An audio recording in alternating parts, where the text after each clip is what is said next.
Muito bem, vamos lá. Pedir para vocês já deixarem lido, né, o texto de hoje, que é Atos capítulo 3 e 4, para ficar mais fácil aí de andar, porque o texto é meio grande, né? A ideia é fazer devocionais curtas mesmo, né, mas são 28 capítulos para 18 dias. Então, daria um capítulo e meio por dia, por devocional, né?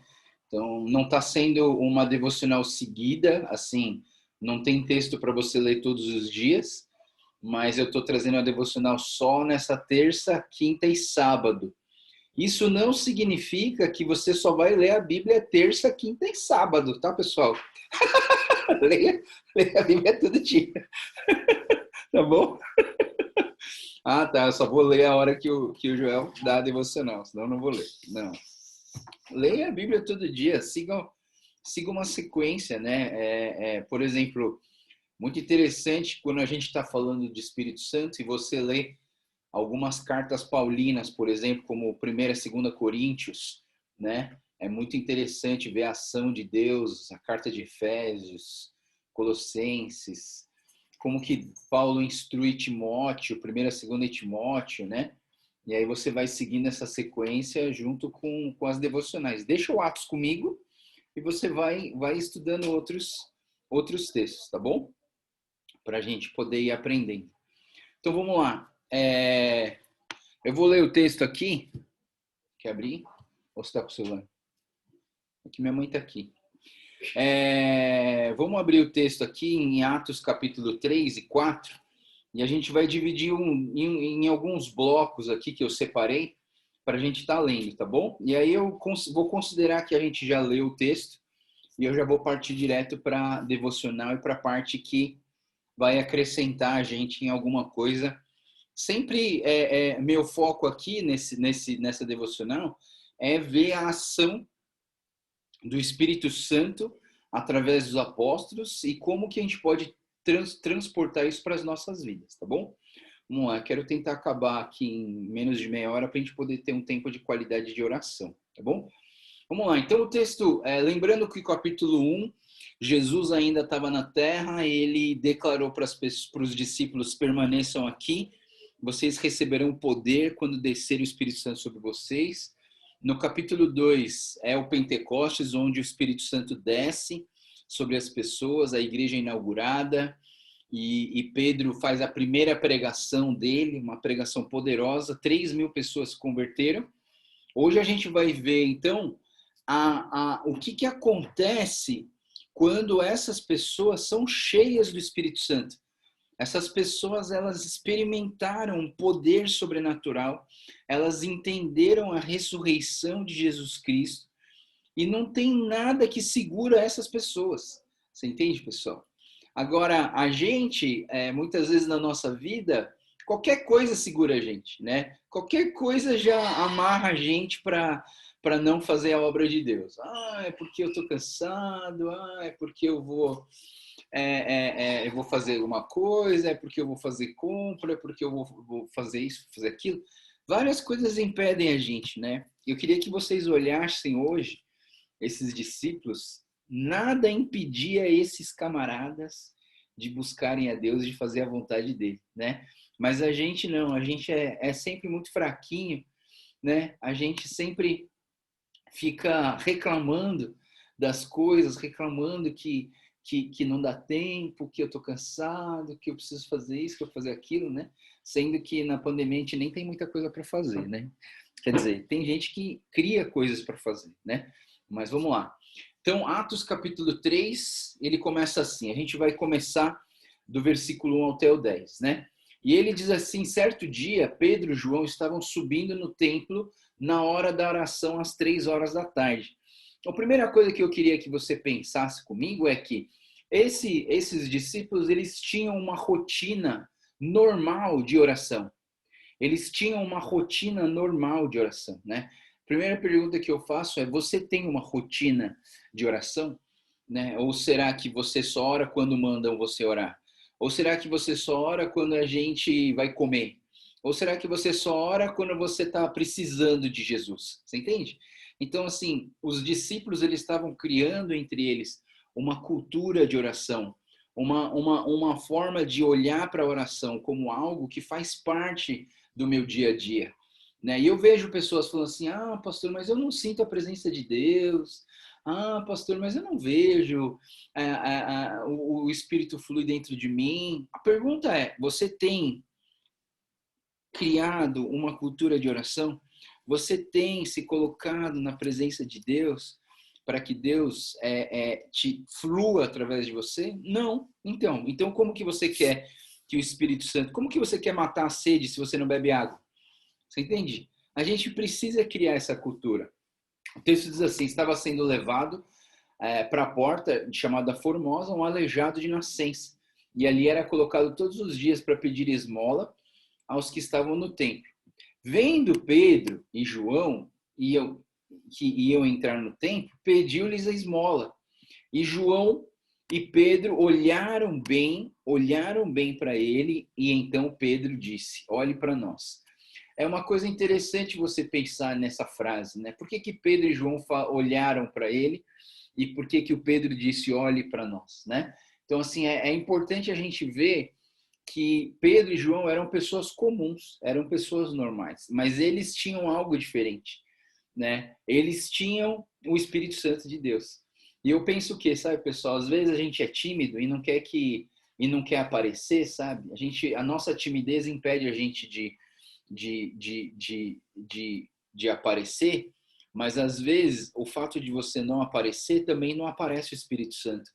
Pedro, ele queria que o aleijado olhasse para ele. Por quê? Porque ele queria que esse aleijado visse um exemplo.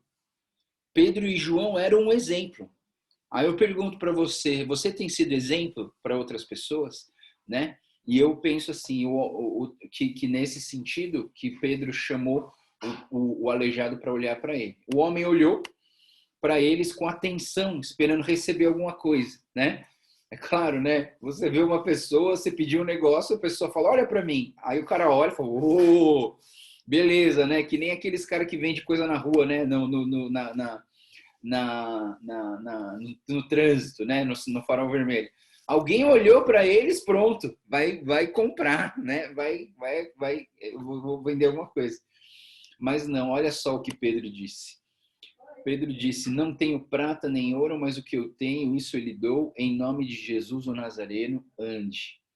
Primeira coisa que eu queria que a gente olhasse para esse texto aqui, três coisas sobre essa oração que eu queria trazer para vocês, né?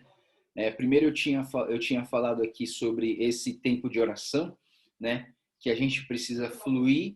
O Espírito flui em quem flui no Espírito. Olha essa frase que legal, né? Eu estava preparando isso aqui antes de ontem e aí Deus colocou isso no meu coração, né? O Espírito flui em quem flui no Espírito. O Espírito flui em quem flui no Espírito. Ou seja, você quer fluir no Espírito, né? Então deixa o Espírito fluir em você, né? Então, assim, nós precisamos fazer a nossa parte. E a oração é a nossa parte de busca, né? Mas vamos voltar aqui para essa oração de Pedro, né?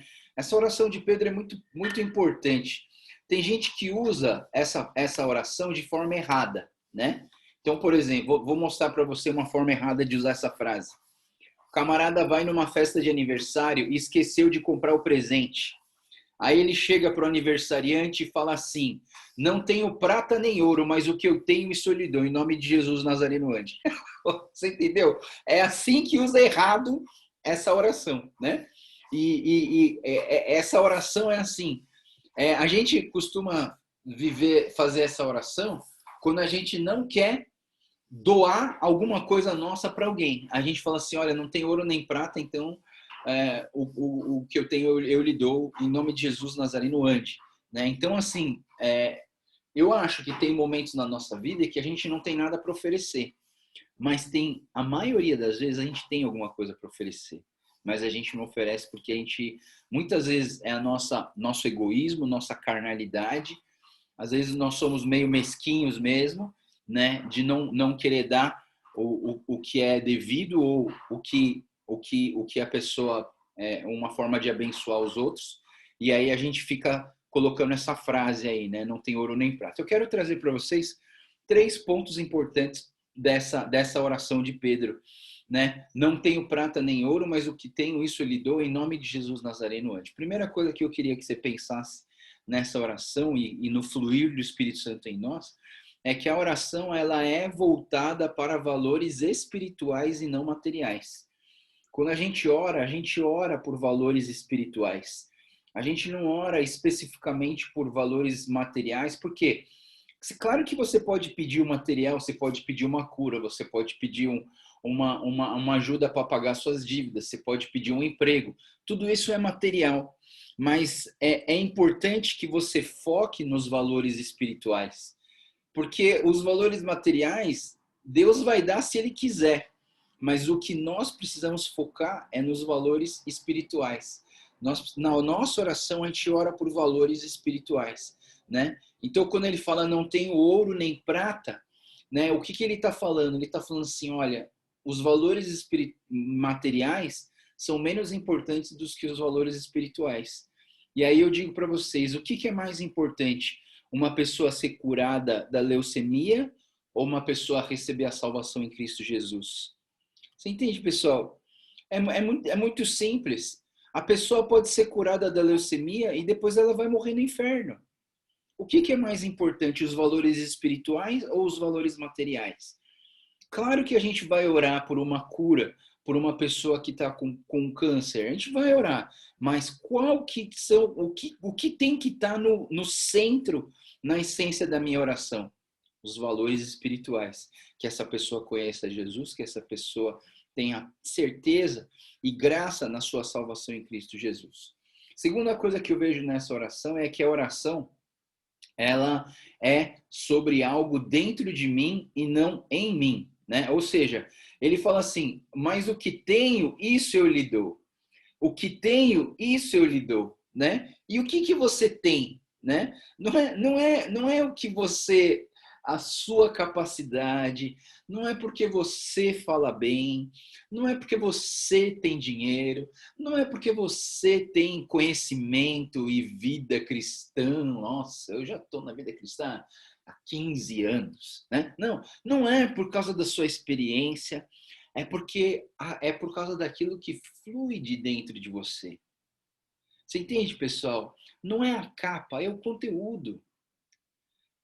Não é a capa, é o conteúdo. Nós precisamos pensar naquilo que tem dentro de nós. E eu vou dizer para você, se você não tiver Deus dentro do seu coração, você vai orar por alguém e você vai apresentar o que para essa pessoa? Né? Então nós precisamos ser cheios de Deus. Então, o que o Pedro está falando? Olha, o que eu tenho, isso eu lhe dou. O que Pedro tinha? Pedro tinha dinheiro? Não. Pedro tinha fama? Não. Pedro tinha coragem? Nem coragem ele tinha direito, né? Até então, né? Não. Mas o que ele tinha? Ele tinha o Espírito Santo, que no capítulo anterior ele acabou de receber o Espírito Santo. O que ele tinha dentro dele? Ele tinha o Espírito Santo de Deus. É isso que eu tenho, é isso que eu te dou.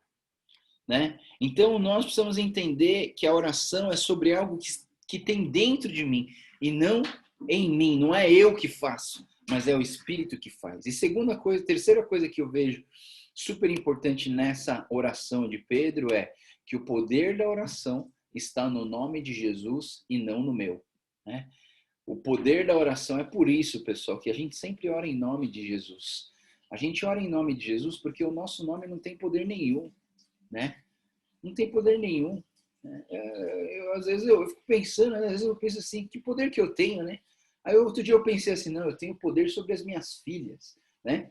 Aí eu falei para minha filha assim, eu falei para Sara, vai lavar louça. Ela falou assim, mas eu lavei ontem, e você faz 2 dias que não lava. Daí eu falei, é verdade, deixa que eu lavo. Eu pensei assim, poxa, eu não tenho poder nem sobre a minha filha, meu nome não tem poder nenhum. Ela tinha razão, na verdade, né?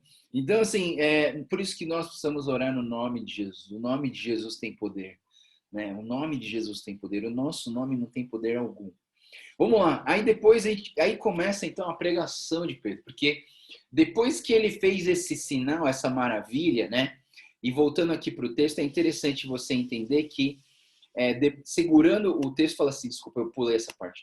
Segurando pela mão direita, ajudou a levantar imediatamente, os pés e os tornozelos do homem ficou firme, e de um salto pôs-se em pé e começou a andar.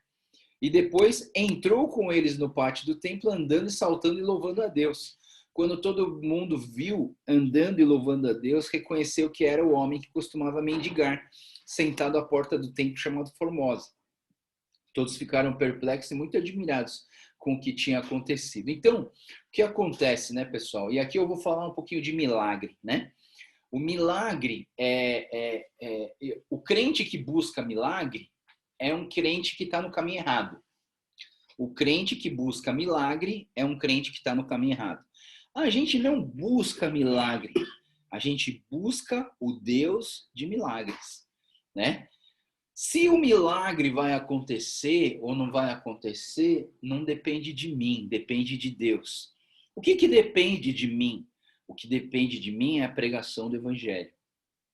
O que depende de mim é testemunhar da graça, do amor e da salvação de Cristo Jesus em mim. Isso depende de mim. A minha dedicação à oração, a minha coragem em pregar o Evangelho, a minha coragem em falar de Jesus para as pessoas, isso depende de mim.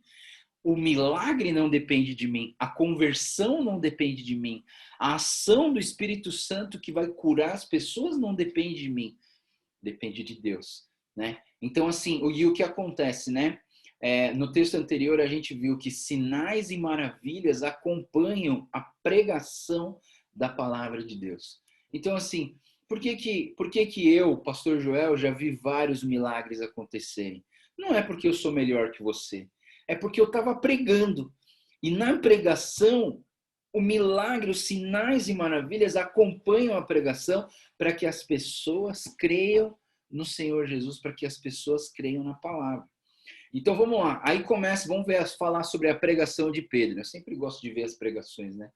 Apegando-se o mendigo a Pedro e João, todo o povo ficou maravilhado e correu até eles num lugar chamado Pórtico de Salomão. Interessante que os milagres atraem as pessoas. E eu acho importante, eu acho legal e eu acho importante a gente trabalhar com coisas que atraem as pessoas, né? Então, a gente tem uma igreja legal, uma igreja bonita, uma igreja confortável, tudo isso atrai pessoas e a gente está querendo atrair mesmo as pessoas, né? Quanto mais pessoas a gente conectar, melhor.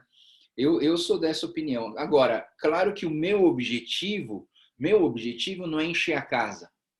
Meu objetivo não é encher a casa de pessoas. O meu objetivo é pregar o evangelho para as pessoas, né? Mas se as pessoas vierem a ver o que está acontecendo, para mim vai ser ótimo. Por quê? Porque é uma oportunidade que eu tenho de pregar para as pessoas. Então as pessoas vieram e correram até eles. Vendo isso, Pedro disse, olha que interessante, a gente prega para as pessoas, não é verdade? Então, quando juntou um grupinho de pessoas, Pedro já pensou assim, é a chance de pregar a palavra. Você entende, pessoal? Lá em Timóteo fala assim, aproveite as oportunidades. E o que significa aproveitar oportunidades? É quando você tem a chance de falar alguma coisa e você vai lá e fala. Fala de Jesus, né? Se você tiver uma oportunidade, fala, né? Alguém te deu a chance de falar, fala, né? Então, por isso que eu acho interessante, né? A gente tá no nosso dia a dia e usar as oportunidades para pregar o evangelho. E aí Pedro usou essa oportunidade e disse assim, israelitas, por que isso os surpreende?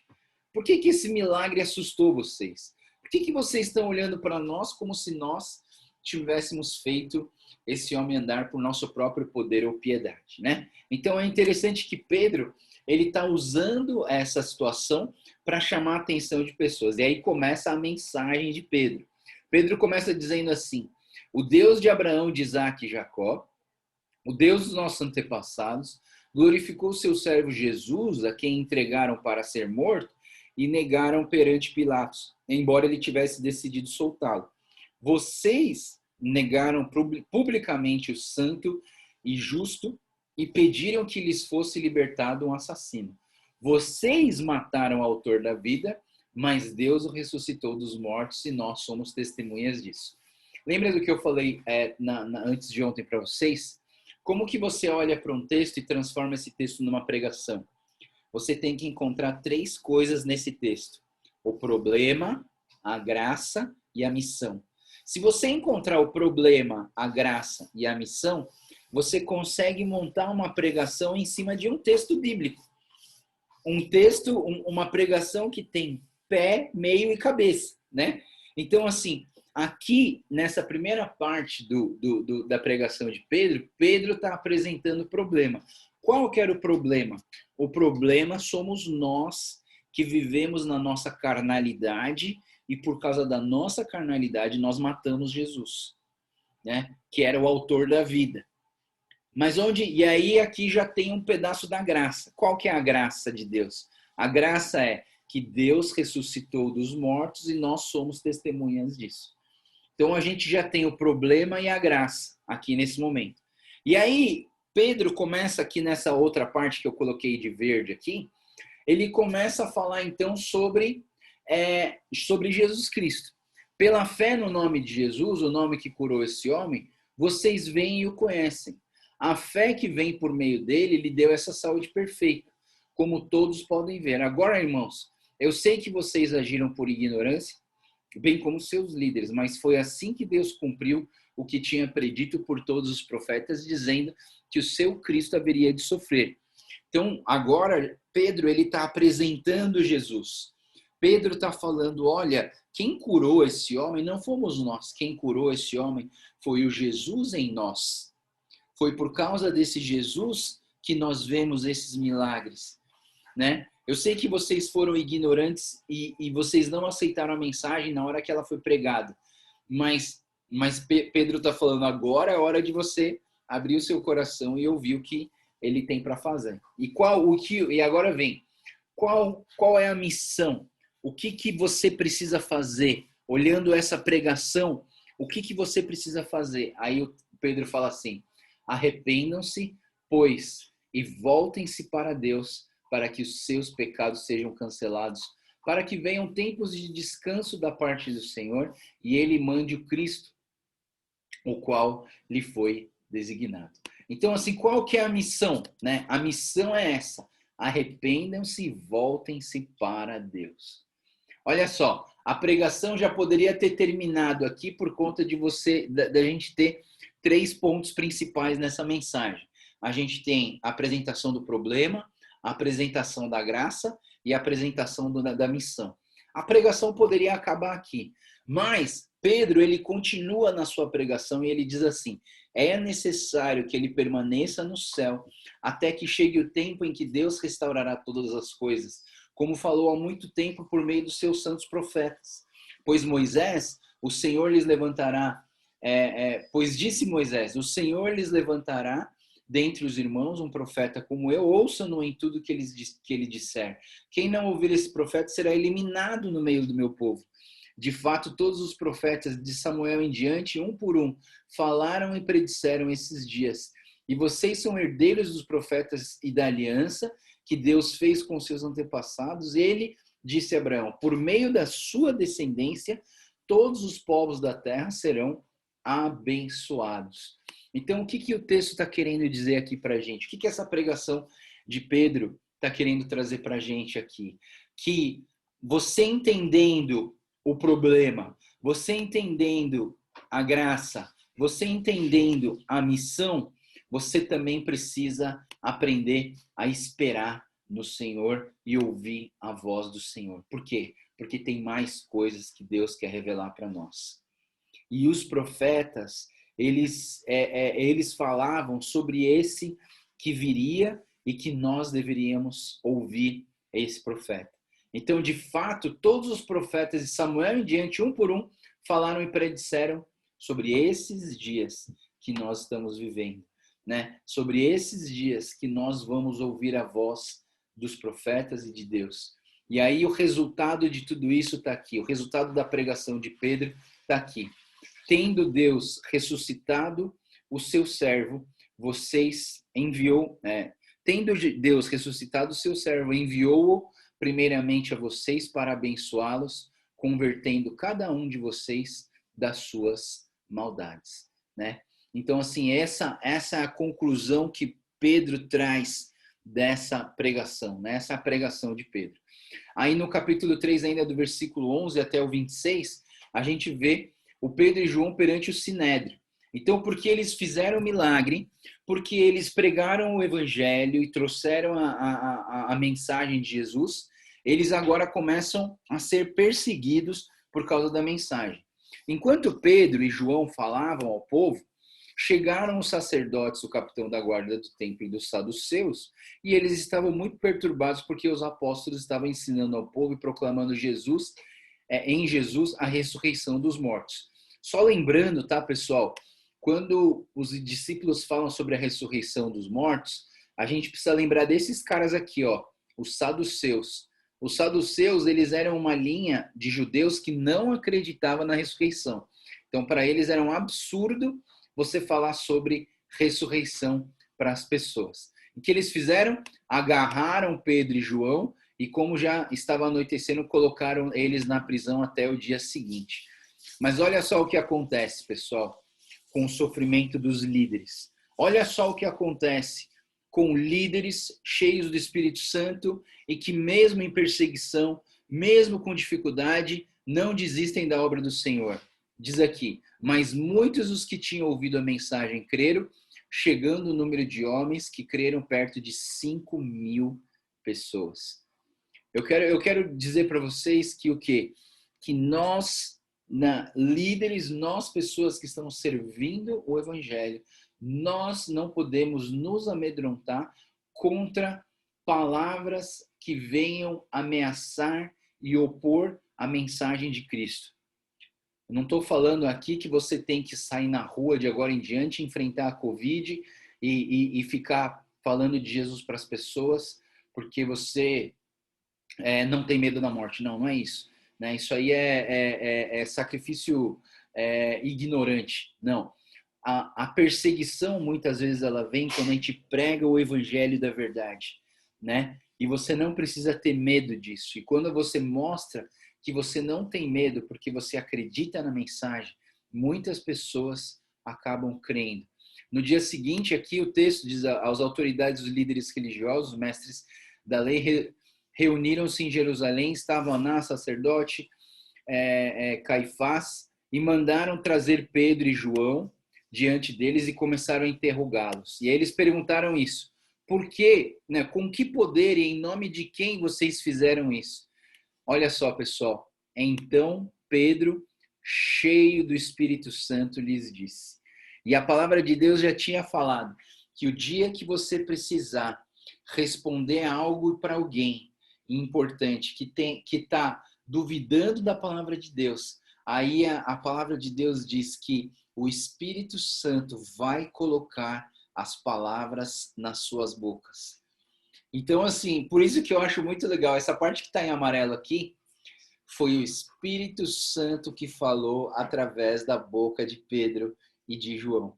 Ele diz assim: as autoridades e líderes do povo, visto que hoje fomos chamados para prestar contas de um ato de bondade em favor ao aleijado, sendo interrogados acerca de como ele foi curado, saibam os senhores de todo o povo de Israel que por meio do nome de Jesus Cristo Nazareno, a quem os senhores crucificaram, mas a quem Deus ressuscitou dos mortos, esse homem aí curado diante dos senhores. Esse Jesus é a pedra que vocês construtores rejeitaram e que se tornou a pedra angular, né? Olha só que interessante.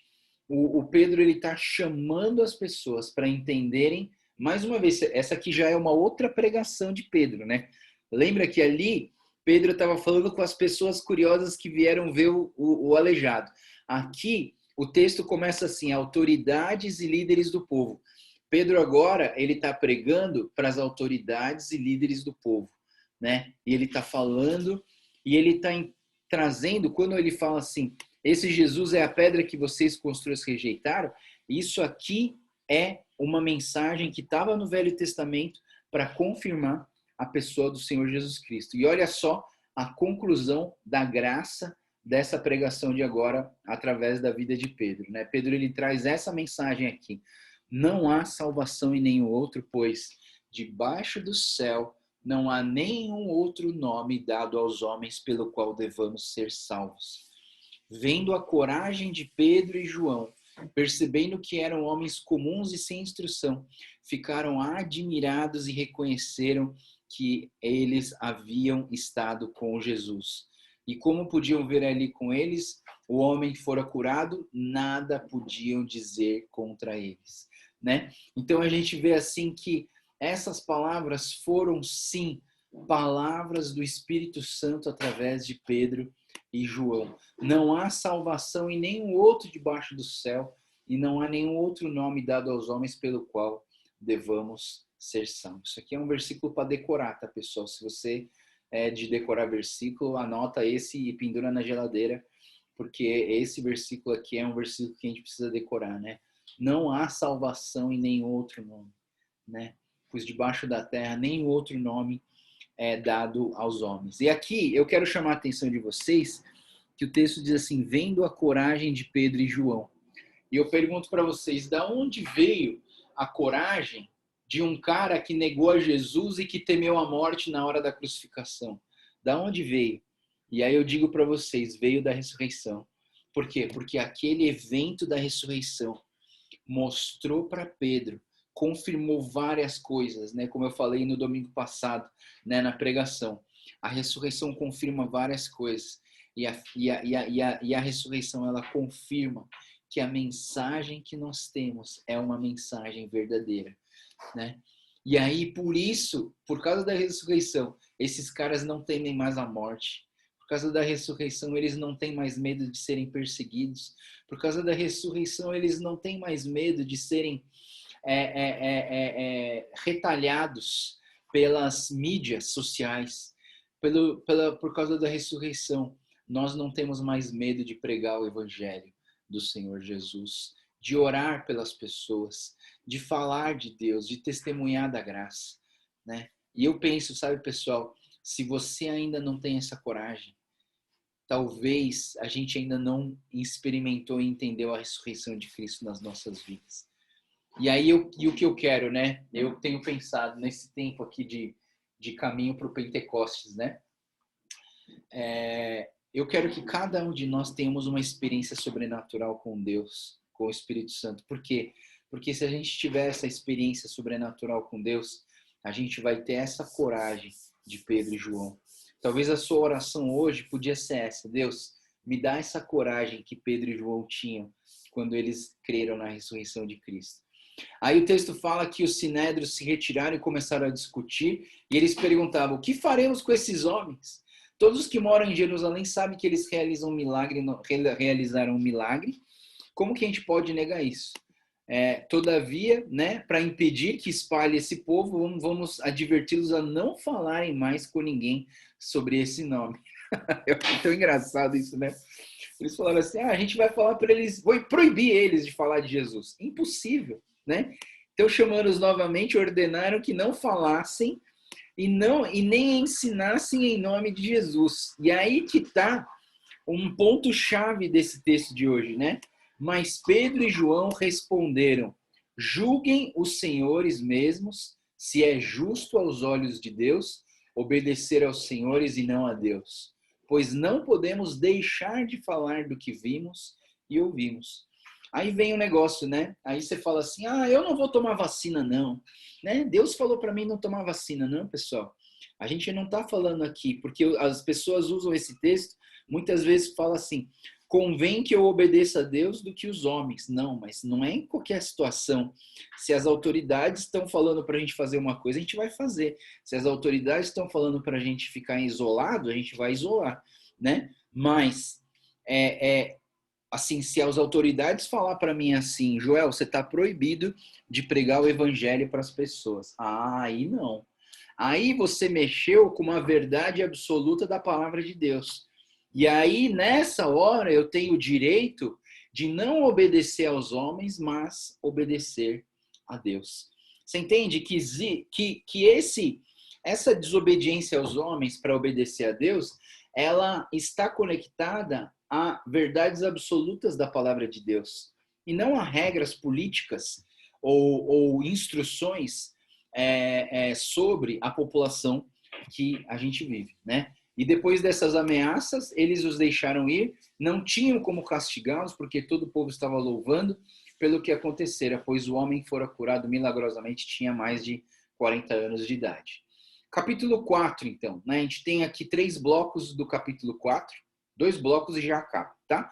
Primeiro bloco, então, é a oração dos primeiros cristãos.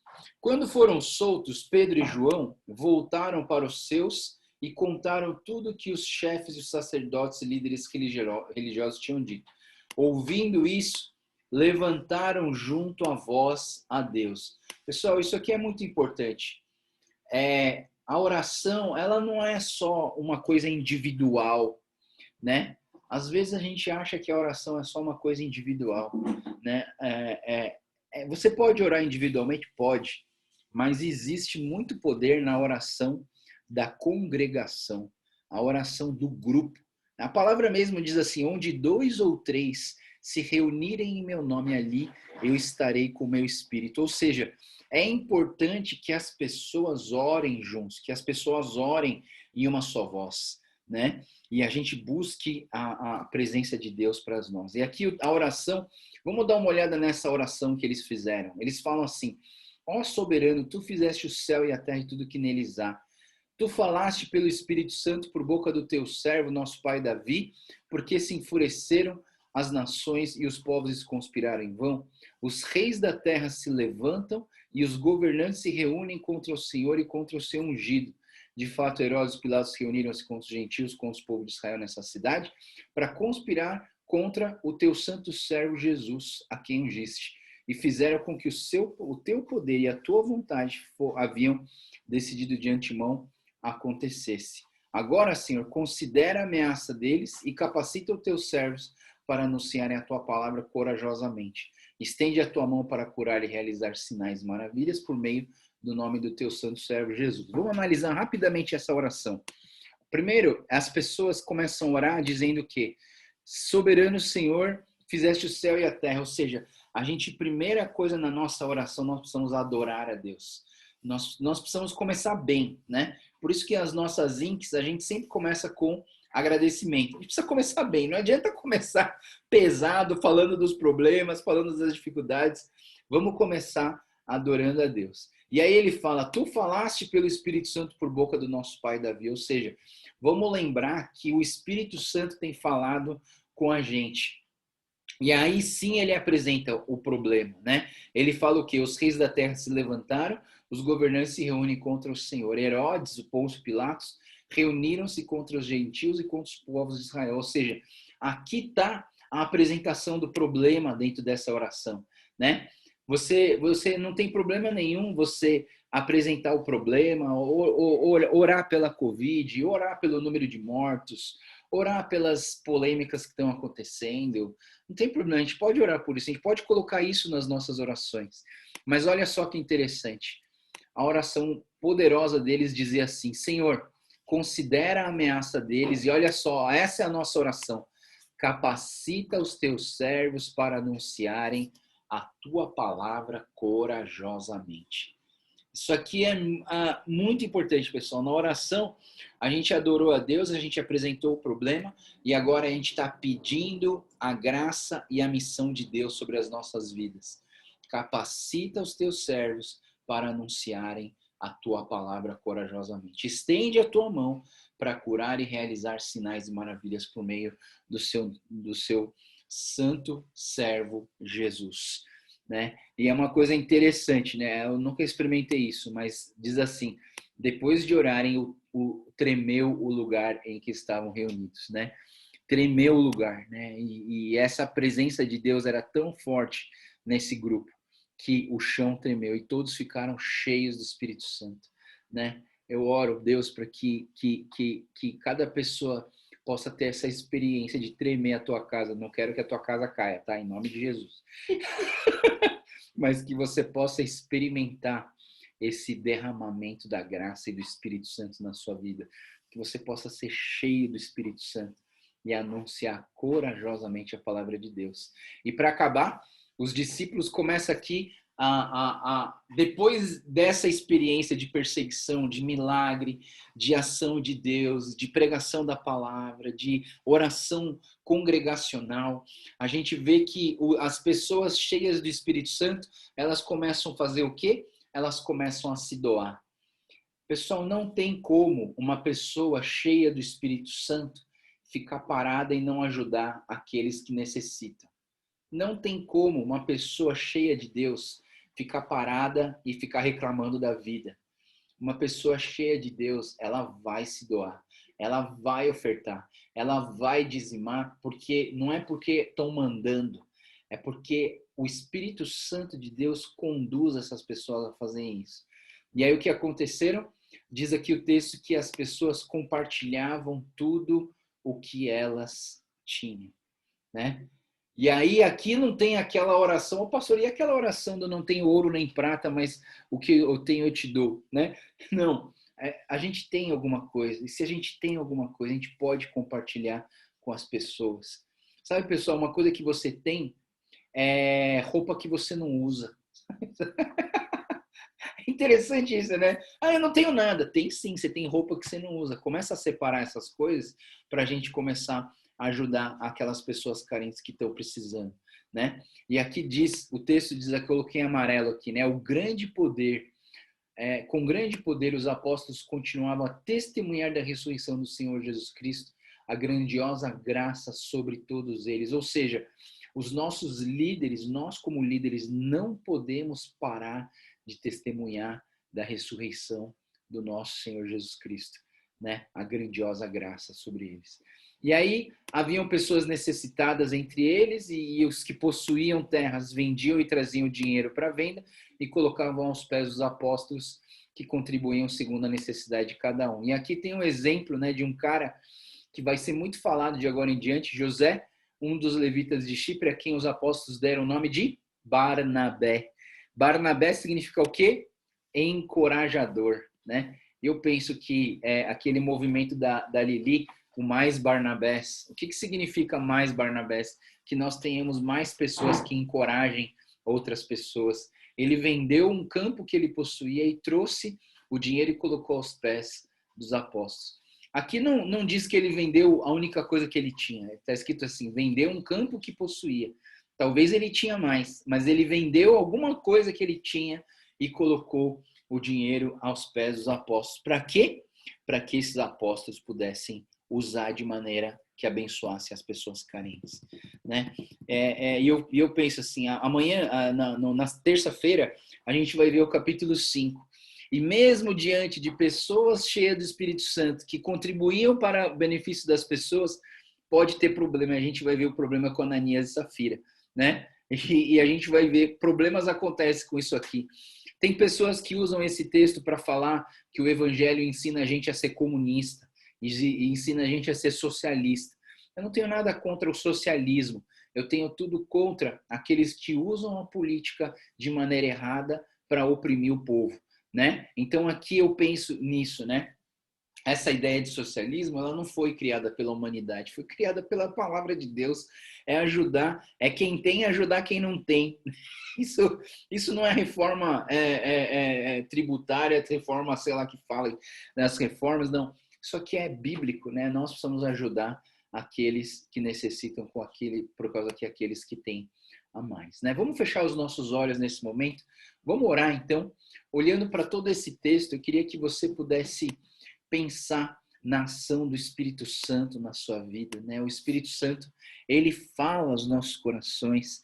Olha só, o Espírito Santo tocou no coração de Pedro e João e através desse toque do Espírito Santo, eles viram uma pessoa ser curada, né? Quem aqui não quer experimentar o poder de Deus fluindo em você? Você quer o Espírito Santo fluindo em você? Então flua no Espírito, né? Então, nesse momento, feche seus olhos e comece a orar. Comece a falar assim: Deus, eu quero mais de ti. Deus, eu quero mais da tua graça, eu quero mais do teu amor. Deus, fala no meu coração. Deus, manifesta o teu poder nas nossas vidas. Deus, toca no meu coração. Enche-me com teu Espírito Santo. Oh, Jesus, enche, Senhor, enche-me com teu Espírito Santo. Quero ser cheio do teu Espírito Santo, Pai. Ensina, guia, Senhor, através do teu Espírito Santo, Pai. Oh, Jesus. Oh, Jesus, assim como o Senhor fez com Pedro e com o João, também quero ser cheio do teu Espírito Santo. Me dá coragem, eu sou uma pessoa muito medrosa. Me dá coragem, Deus, para pregar e anunciar a tua graça, o teu poder, tua salvação. Obrigado, Jesus, porque o Senhor tem aberto os meus olhos para as coisas espirituais. Oh, Jesus. Oh, Espírito Santo, enche a vida, Senhor, de cada um aqui, Senhor. Enche a vida da Alice Quick, enche a vida da Alice Yamamoto, da tia Eli, da tia Mia, tia Kioka, tia Nair, da tia Keiko, do tio Shin, da tia Uta. Enche, Senhor, a vida do Kendi, da Roseli, Pai. Em nome de Jesus, Pai, derrama da tua graça, do teu Espírito Santo. Da minha mãe, enche, Senhor, a vida de cada um aqui com teu Espírito Santo, para que nós tenhamos uma experiência sobrenatural, poderosa com teu Espírito Santo, Pai. Oh, Jesus. Oh, Jesus.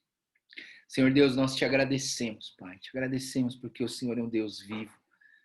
Obrigado, Pai, porque esse livro de Atos, que a gente chama de Atos dos Apóstolos, eu penso, Deus, que é os atos do Espírito Santo na vida das pessoas.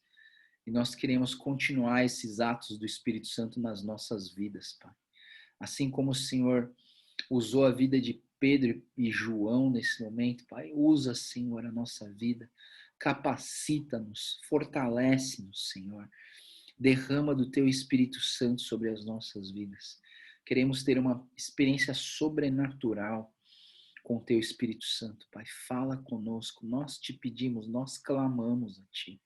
Em nome de Jesus, em nome de Jesus, esse nome que é sobre todo nome. Não há salvação em nenhum outro nome, a não ser no nome do Senhor Jesus. E nesse nome que nós te pedimos, nesse nome que nós clamamos, nesse nome que nós oramos, em nome de Jesus. Amém. Amém. Amém. Amém. Muito bem, pessoal. Obrigado mais uma vez aí